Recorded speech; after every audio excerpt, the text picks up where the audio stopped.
Elaboro preguntas y organizo mis datos.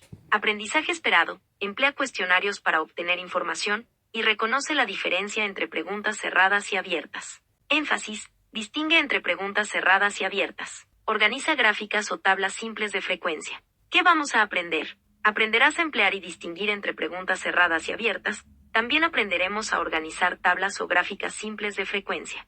¿Qué hacemos? ¿Te gustan los cuentos? Hoy vamos a iniciar nuestra clase con un cuento muy especial. ¿Me ayudas a leerlo en voz alta? El cuento de las preguntas. En la villa de las preguntas solo había 6 habitantes. Cada pregunta vivía en una choza, pero todos se conocían y se querían mucho. La choza de Qué era la más pequeña y al mismo tiempo la que más cosas tenía en su interior. Cuando Qué salía a trabajar a las frases, aportaban una amplia visión de lo que se quería preguntar. ¿Quién era la más exclusiva? A quien solo le hacían caso los nombres propios y los pronombres, y se sentía muy orgullosa por ello, aunque a veces se sentía algo desplazada porque parecía que le faltaba algo. Los lugares siempre los llevaba a donde, que iba de aquí para allá buscando objetos perdidos y dando orientaciones a los extranjeros para que encontraran los sitios, donde era un poco despistada, y había ocasiones en las que confundía las demás preguntas. El tiempo les preocupaba mucho a cuándo, siempre obsesionada por la hora, los minutos, los retrasos y las planificaciones de todas las actividades de la villa. Cuando estaba un poco estresada, pero entre las demás preguntas le ayudaban a tranquilizarse. Cómo era de las más complicadas, ya que para explicar procedimientos y maneras de actuar era complicado, pero saber preguntarlo tenía un mayor nivel de dificultad. Cómo intentaba ser clara y directa al hablar, y cuando no lo conseguía. Había malentendidos que ensombrecían las relaciones con las demás preguntas. En el palacio de la villa vivía ¿Por qué? Y era la más poderosa de todos. La pregunta era una gran señora con años de experiencia, por lo cual le daba un aire de majestuosidad que ninguna de las demás preguntas podrían alcanzar nunca. ¿Por qué? Preguntaba todo lo que las demás no obtenían como respuesta. Un buen día las preguntas de la villa hicieron una barbacoa en el jardín y pusieron en común todas las dificultades y dudas que cada una se encontraba por separado.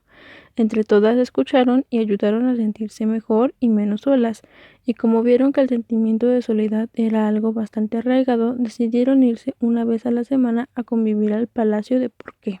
Todos los viernes, para finalizar la semana fuerte de trabajo, se reunían y construían una oración gigantesca que les hiciera sentirse importante a todas. Cada semana iban mejorando la construcción hasta que un día concluyeron que la oración que habían creado era el resumen a toda su trayectoria y la dejaron como lema de su villa. ¿Por qué las preguntas siempre saben cuándo son apropiadas para preguntar? ¿Quién o qué debe actuar para explicar cómo se llega a la pregunta dónde? En este lema, todas eran igual de importantes a los ojos de los lectores, y ellas, como preguntas fundamentales del lenguaje, se sentían inteligentes, plenas de alegría y compañeras del resto de palabras. Vivieron durante muchos siglos y siempre, siempre, siempre fueron felices. Fin.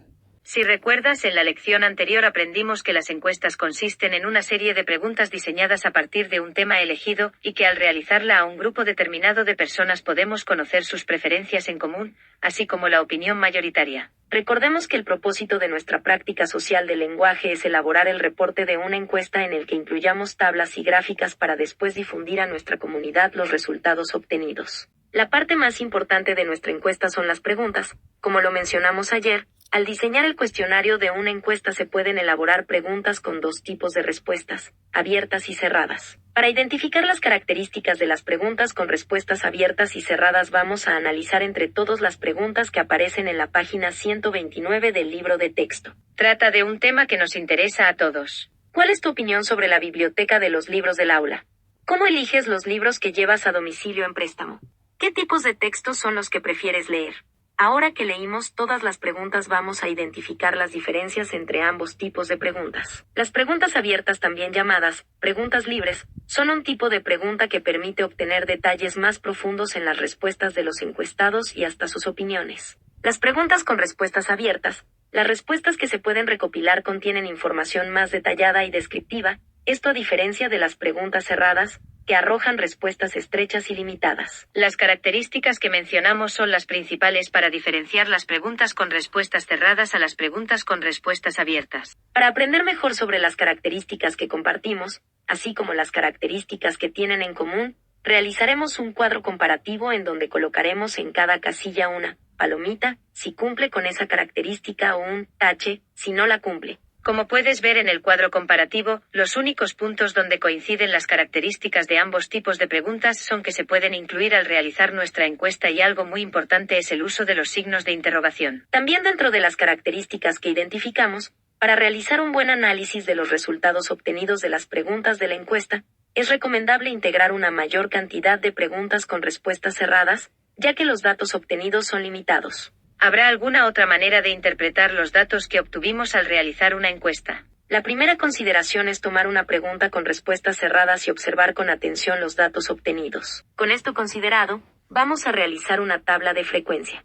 Un ejemplo de una tabla de frecuencia con la pregunta que te comenté al inicio de la clase. Cuando realicé la encuesta, regresé a la página web unos días después para revisar los resultados de la encuesta y los anoté en esta tarjeta ya que me resultaron muy interesantes. Ya que tenemos la pregunta y los resultados, ahora vamos a organizarlos en una tabla de frecuencia como la siguiente que aparece en pantalla. En la parte de arriba de la tabla vamos a agregar la pregunta, en la primera columna las opciones y en la última columna van los resultados numéricos. En la columna de en medio registraremos de una manera más gráfica los números de los resultados obtenidos, con palitos que irán en grupos de 5. Vamos a ver en pantalla cómo queda organizada nuestra tabla de frecuencia con estas consideraciones. Usemos ahora una opción más para representar los datos obtenidos en la encuesta de una forma más visual, y es el uso de las gráficas de barras en donde además de colocar la pregunta, las opciones y los resultados obtenidos estos se representan con barras, de preferencia de distintos colores. En la parte superior de la gráfica observamos la pregunta de la que se obtuvieron los resultados de la encuesta. La gráfica está conformada por una línea horizontal donde se ubican las opciones y en la línea vertical una escala numérica que nos guía cuánto crecen las barras que se observan de distintos colores. Las gráficas son más fáciles de entender ya que organizan nuestros datos de la encuesta de una forma visual y que llama la atención. El reto de hoy, elabora una pregunta abierta y una pregunta cerrada de algún tema que llame su atención. Con las preguntas elaboradas, aplica la encuesta a varios integrantes de tu familia que se encuentren en casa. Parte del reto es que con los datos obtenidos de la pregunta cerrada elabores una tabla de frecuencia que represente los datos, así como también una tabla de gráfica de barras. Si requieren un apoyo extra para llevar a cabo este reto, no duden en preguntarle a su maestra o maestro, así como regresar a nuestro libro de texto página 128 y 129 para repasar.